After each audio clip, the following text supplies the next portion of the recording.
Well, hello everybody. Welcome to our video, Finding Your Voice, Strategies to Cope with Words That Hurt.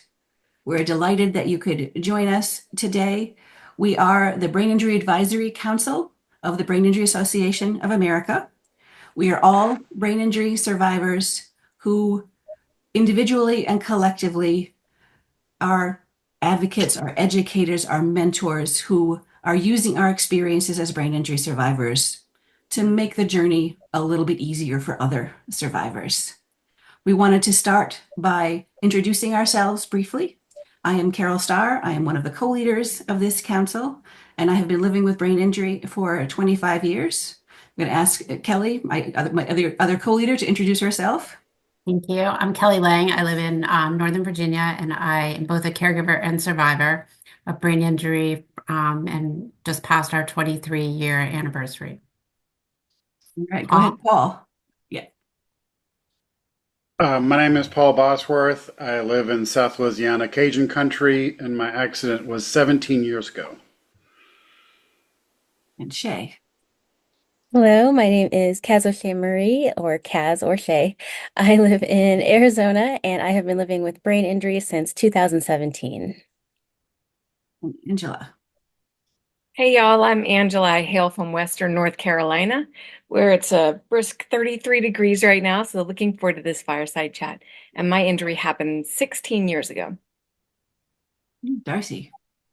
Hi, my name is Darcy Keith. I am from Indiana, and I've been living with brain injury for over 33 years. Kelly P. Hi, I'm Kelly Pokrivka. I'm from Virginia and I've been living with brain injury for 11 years. And last but not least, Stacia. I'm Stacia Bissell, and I live in Western Massachusetts, and I've had a brain injury for 13 years. I think I forgot to say that I'm coming from Maine, where it's actually, I think it's a little bit warmer than North Carolina, where Angela is right now. How weird is that? So this topic that we, as a council, we did some brainstorming about something that we wanted to talk about. And all of us as brain injury survivors have had the experience of coping with words that hurt, that we've had things said to us, comments, sometimes unintentional, sometimes intentional, those words that hurt. And we wanted to, as a group, have a conversation about what it feels like, those words, and some of our strategies for dealing with them. So, what are some of those comments that we've heard? You don't look like you have a brain injury. Mm-hmm. You look fine. Mm-hmm. Just Are you got sure your you're bells not rung. making this up? Yeah. Yeah, I was going to say that one. I got, are you faking it? Because you look fine, and maybe you should stop talking about it so much, since that might be part of why you still have symptoms. What? Yeah. I'm so glad everything worked out for you. And you just had your bells rung. Yeah. I wish I could take a nap every day, or I wish I didn't have to work full time anymore. Mm. Yeah, school and work were a lot of the comments that were, really painful to hear. Like, you should be able to do that. Mhm. Yeah, I've gotten comments along the lines of like, you're not trying hard enough. That's why you're still experiencing Yes. what you are. Yes, man. You Or people try. say oh, that happens to me too, if I try to explain what some of my symptoms are. Yes, if you'll get off the couch and do more, you'll feel better. Oh, I know how you feel. Mhm. Just You all know of what you ought to do is, Mm. no, I have a different brain from you. I know what I'm doing. I'm doing it my way. Everybody's an expert. I know, yeah. especially early in my journey, I was so devastated Mm. by those comments, and I felt like I didn't know what to say when people would say those things to me. But it made me feel like I was about this big. Like you should be over this by now, right? Mhm. It's just this Mhm. unseen place. Yeah. Like your feelings don't matter, like you don't matter. Mhm. Mm. Sometimes when those comments are made, I'll think for a minute and say, is this person really worth my time to explain to them? Mhm. And sometimes I'll say no, that I'm not going to make any dent in them and I'll just move on. Other times I feel like, yeah, this person will understand once I explain and they will be more empathetic and maybe learn and not say it to the next person they meet. Yeah, I feel like it's not fair for me to assume that people understand my experience. It's such a personal, individual experience. We all have entirely different deficits. So I try to empower myself to find understanding and help that person see it from my perspective. It doesn't always work, and I don't want to come across like a know-it-all, but I find that by trying to help that person understand my position is helpful. It's helpful sometimes. Yeah, I You think know, it can be easier said than done, but sometimes, well, all times, I try to keep in mind that I don't have to take that energy on, that a lot of times people make the comments and it's something going on with them, and I'm not responsible for that. And there's not necessarily something that I can do to, as Kelly mentioned, change their mind. And so I don't have to take on that energy because that's work that they have to do within themselves. Mm. Their bias or their ignorance. So it's not something that I need to take on because I know that it's not the truth and it's something going on within them that's making them make these comments towards me. Well put. Well I put. love that. I love that. Yeah, And stay I'm true. just I was going to say, Carol, we're both teachers. I think we're the only two teachers in this group, former teachers, but that was my go-to, right? So, brain injury Hmm. 101, let's go, right? Yeah. Educate people. And then I found out they didn't want to be educated. So to Kelly's point, I had to figure out where to spend my time, how to discern who's going to be open or even asking questions versus me just trying to educate Mhm. all the time. Right, because I figured early on, all right, if I can just tell them more, Yeah. then they're going to get it. And some people did, and some people didn't. So I had to have like a whole bunch of different strategies in terms of Oh, dealing with cool. Okay. those comments because not every strategy worked in every situation. One size doesn't Some, fit all. sometimes it was education worked. Sometimes it was, well, nope, they are just not worth my time. Sometimes it was advocacy.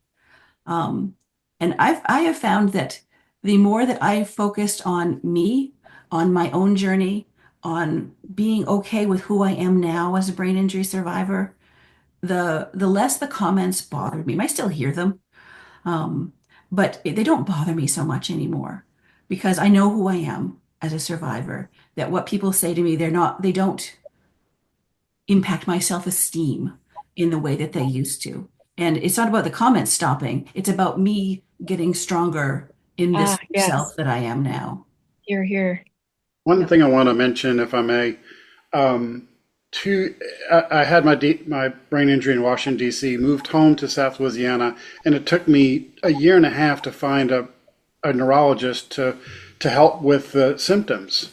And I remember coming out of one doctor's office bawling, crying because the woman told me, you have a cholesterol issue and you have a high blood pressure issue. Other than that, please get out of my office. And I was devastated. Like you had said, Carol, I was like, wait a second, I'm coming to you for help and you don't get it? That's when I started to take inventory and take it upon myself to figure out something. Maybe some of it was me. Maybe some of it was my part in my own recovery. And boy, did I realize that was all of it.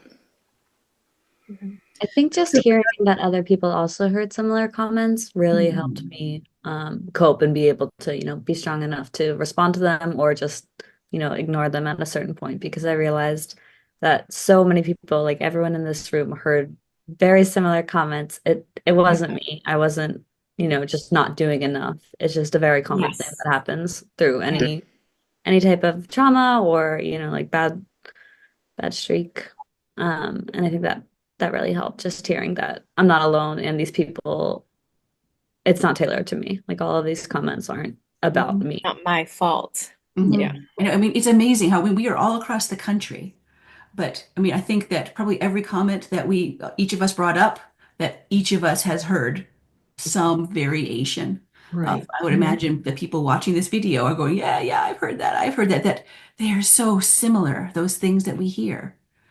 I think that when you have a misunderstood injury like brain injury is, Oh, this is another this is thing this is that part of the journey, unfortunately.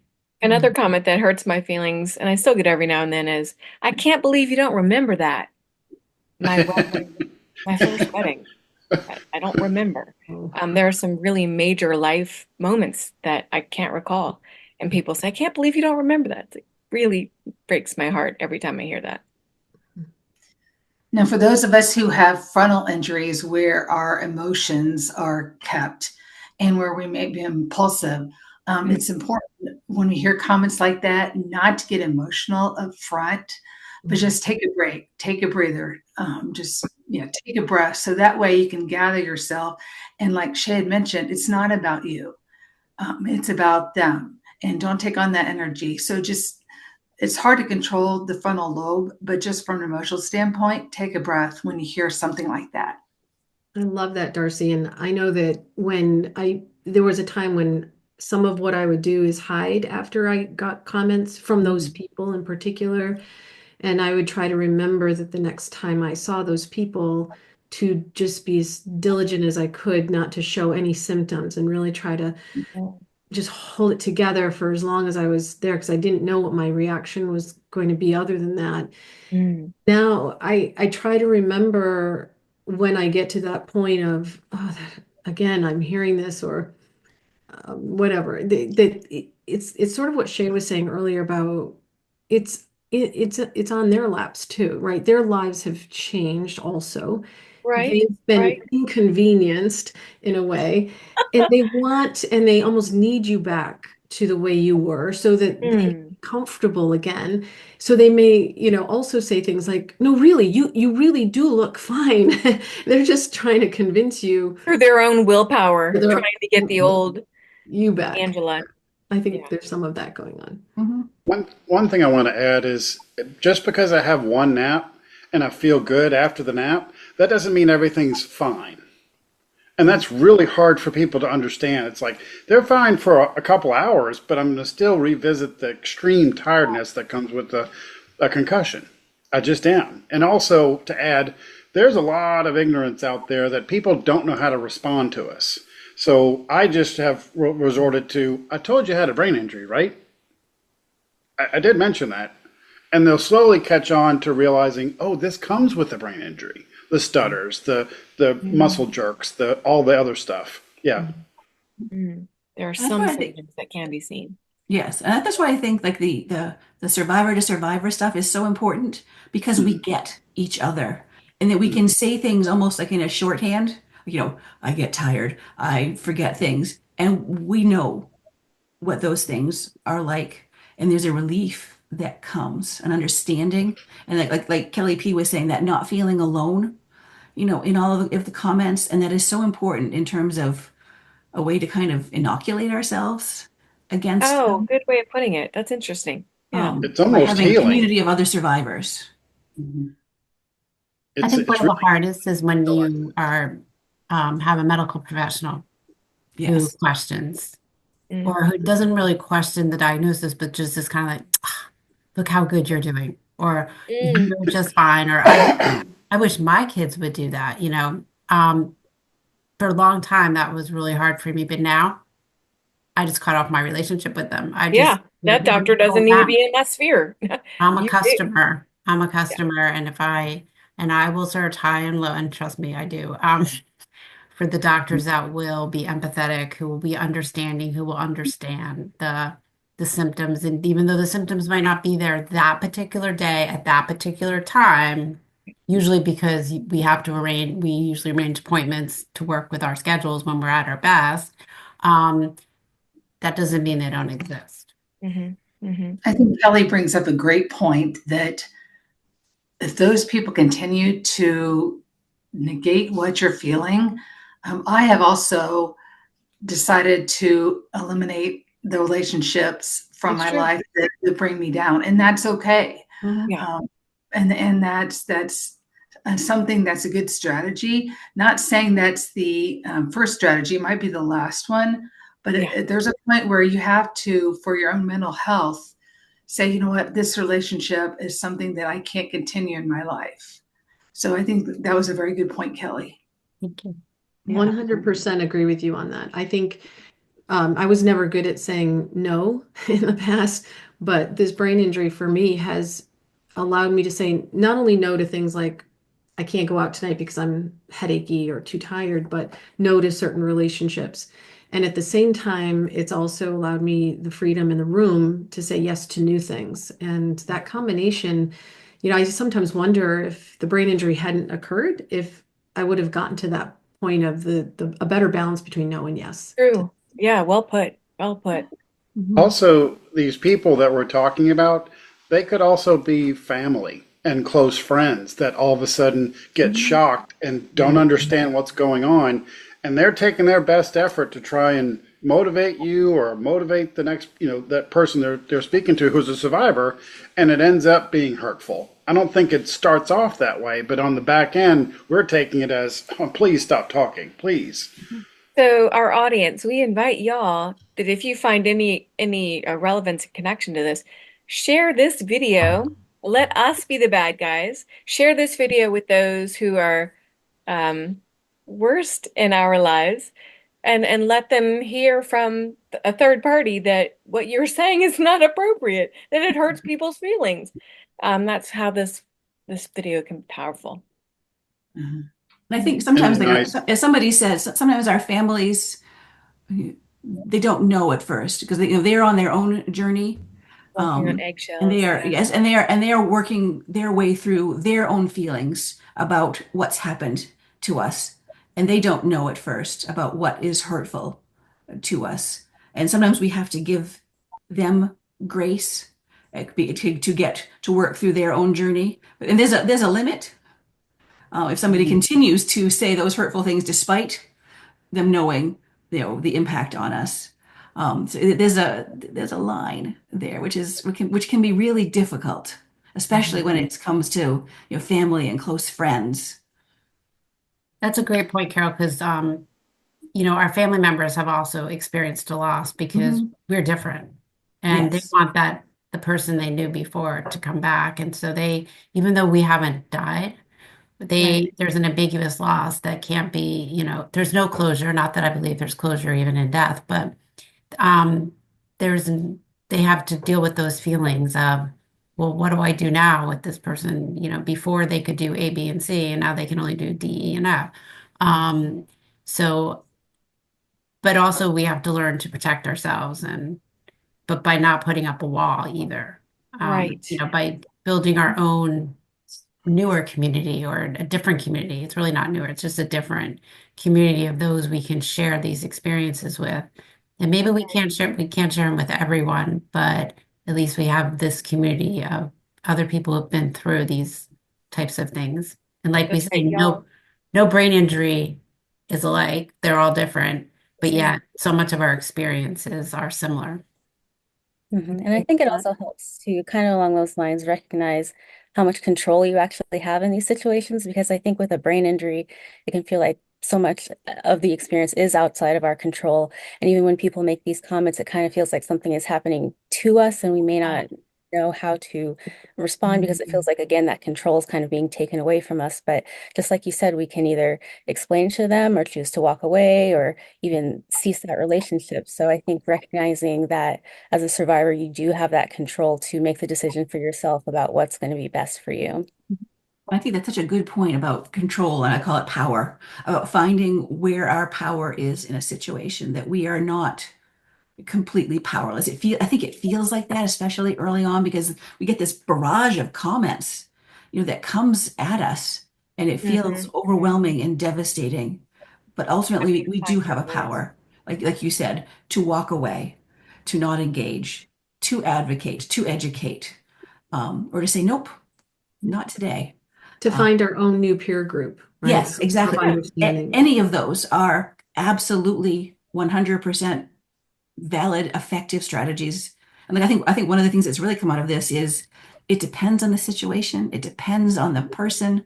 There is no one right strategy. And sometimes it's just being gentle with ourselves, saying, well, yeah, that didn't go so well. Okay, well, I'll try again another time.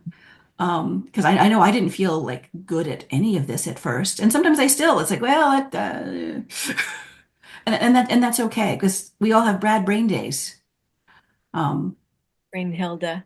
yes, I call my injury Brain Hilda. Brain Hilda sometimes comes roaring out, and it's like, oh, that didn't go well. And I think it's hard too when there's a really close friend or family member that you're having the biggest struggle with mm, on this. And you have to, unfortunately, sometimes brace yourself for a big loss. If, mm, depending on, you just need to maybe gently back off, but that can hurt.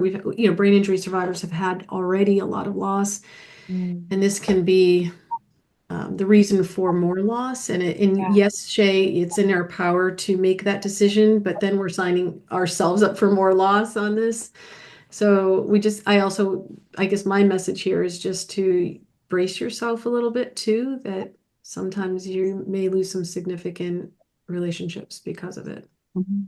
Yeah. One thing I wanted to add was writing my story helped me to get myself into perspective, and it helped me understand all of my shortcomings because I had to be told like 15 times, Paul, write your story. Paul, write your story. Paul, write your story.